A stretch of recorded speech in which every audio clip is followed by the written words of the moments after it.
বর্জন ভারত গড়ার লক্ষ্যে আমাদের ওমেন্স কলেজ এনএসএস ইউনিট আমরা প্রায়শই এরকম অভিযানে নামি এবং আজকেও আমরা সেই প্লাস্টিক মুক্ত ভারত গড়ার লক্ষ্যে প্লাস্টিক ব্যবহারের যে কুফলগুলি সেই সম্পর্কে জনসাধারণকে সচেতন থাকতে হবে।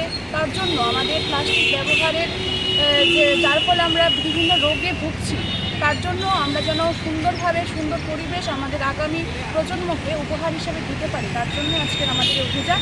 এবং আশা রাখছি আজকে যদি আমরা এটা করছি, পরবর্তী সময় যদি সকলে এটা মেনে চলে তাহলে আমরা সাকসেস হব আজকের এই অভিযানে।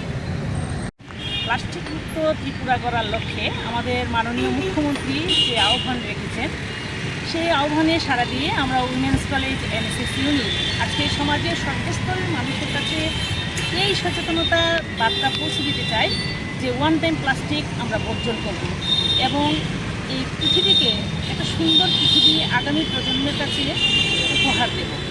তাহলে আমাদের এই বিশ্ব প্রকৃতি সুন্দর হবে এবং আগামী প্রজন্ম সুন্দরভাবে পৃথিবীতে বসবাস করতে পারবে। সবাই যেন এই কর্মযজ্ঞে সামিল হয় সেই মেসেজটাই আমরা আজকে